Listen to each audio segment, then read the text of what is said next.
한일 정상회담에서 강제동원 해법을 두고 일본이 얼마나 성의 있는 태도를 보일지가 관심인데요.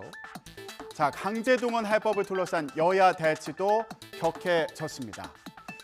국민의힘은 민주당이 반일 정서를 이용해서 이재명 방탄에 나섰다며 한일 관계 개선은 북핵에 대한 효과적인 대응인 만큼 대안을 갖고 비판하라고 지적했습니다.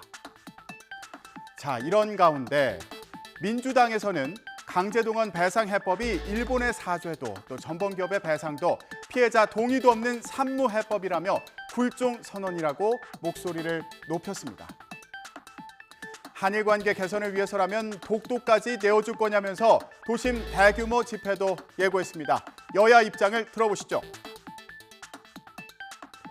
또 북핵 위기를 극복하고 한미일 협력, 한일 협력이 이 시점에 꼭 필요하다는 그런 점 때문에 불가피하게 미래를 향한 선택이라는 점을 국민들께서 잘 이해해 주시기를 바라고 미국이나 EU조차도 윤석열 대통령의 이런 조치를 환영하고 있다는 점에 비추어서 제대로 된 선택이고 오로지 민주당과 북한, 중국 아무런 대책 없이 한일 관계 개선을 위한 정부의 노력을 폄훼하고 비난하는 데만 열중하고 있습니다.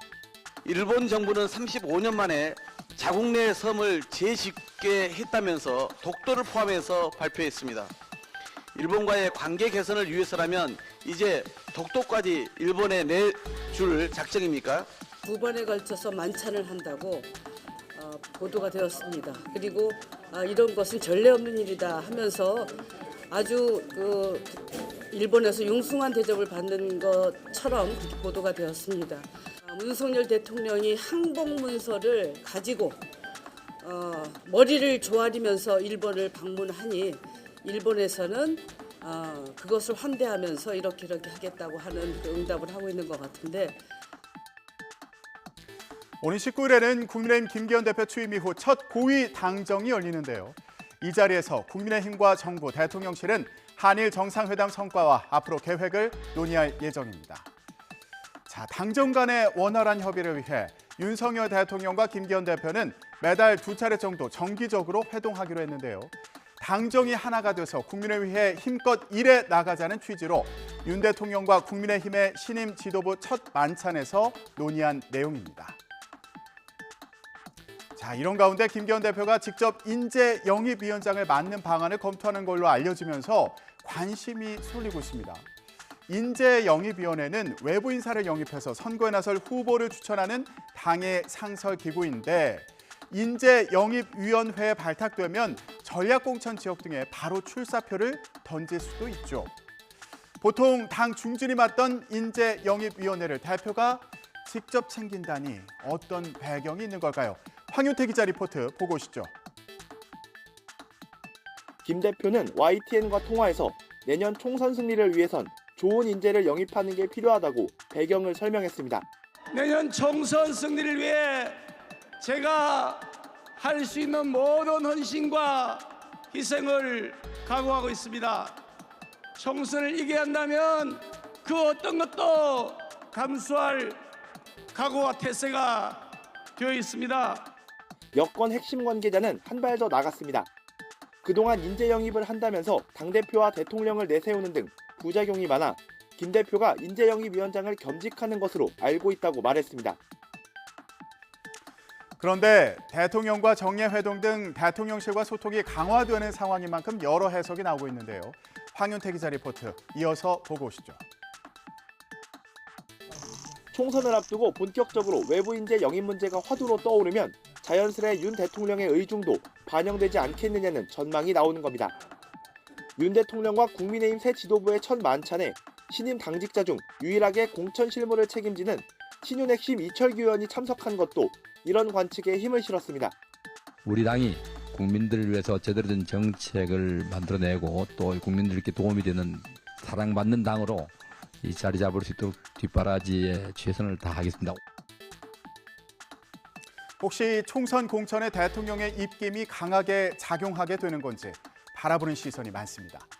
자, 이런 가운데 김기현 대표는 오늘 취임 인사차 이재명 민주당 대표를 만나는데요. 앞서 두 대표 이렇게 얘기했습니다. 일 잘하고 민생 잘 챙기는 것부터는 먼저 하자. 정무적 현안 때문에 정적의 요소들이 있는 것들은 다소 후순위로 한다 하더라도 적어도 민생 관련된 현안은 최우선적으로 처리하자, 그렇게 말씀드립니다. 여당의 새 지도부가 출범했는데 말로만 민생 앞세우지 말고 국민 우롱할 생각하지 마시고 행동으로 민생 의지를 증명해야 할 것입니다. 공통된 단어는 역시 민생인데요. 잠시 후 있을 만남에서 어떤 얘기가 오갈지 같이 지켜보시죠. 자, 그런데 이재명 민주당 대표 당 내홍 수습에도 바쁩니다. 당원들과의 유튜브 소통에서 지지자들에게 분노와 열정을 밖으로 향하게 하자고 당부했는데요. 이낙연 전 대표 영구 제명 청원 등에 대해 당내 갈등 요인이 된다. 또 최근 집회 현장에서 보인 정의당 이정미 대표를 향한 폭언에 대해서도 도움이 안 된다면서 자제해달라고 말했습니다. 이와 함께 경기지사 시절 비서실장이 숨진 것과 관련해서도 유감을 나타냈습니다. 우리 안에 동지에 대한 증오심 이런 걸 최소화해야죠. 총구는 밖으로 향하자. 국회의 의석 분포상 김건희 특검을 또는 50억 클럽 특검 이런 걸 하려도 지금 법사위가 봉쇄되어 있기 때문에 정의당의 협조를 받지 않으면 할 수가 없는 상황이에요.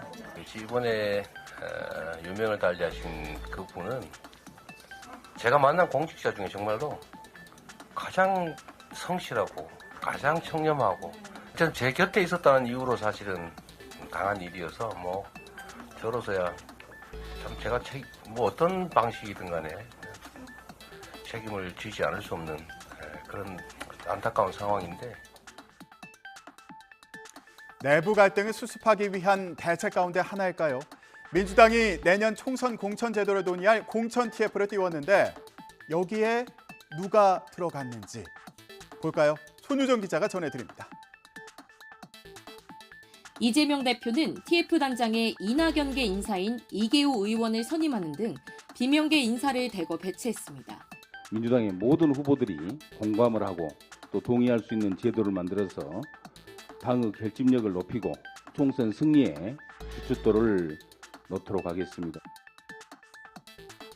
이재명 대표가 비명계에 손을 내미는 것으로 보이는데 자, 그렇다면 반응은 어떨까요? 손유정 기자 리포트 계속 보고 오시죠.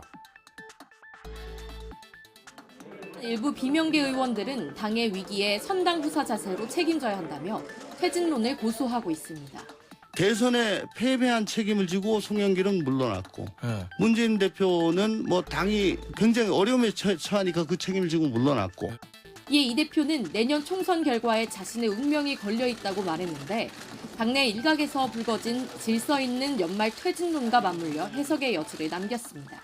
내년 총선 결과는 개인으로서 이재명의 인생도 결정나겠죠.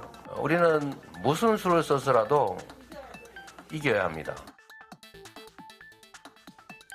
이재명 대표는 오늘 민주당 내 최대 의원 모임 더 좋은 미래와 간담회를 갖습니다. 앞서 더 미래는 입장문을 내고 당내 불신 해소와 혁신을 위해서 이 대표가 적극 나서야 한다고 요구했는데요. 자, 오늘 이재명 대표가 밝힐 입장이 주목됩니다.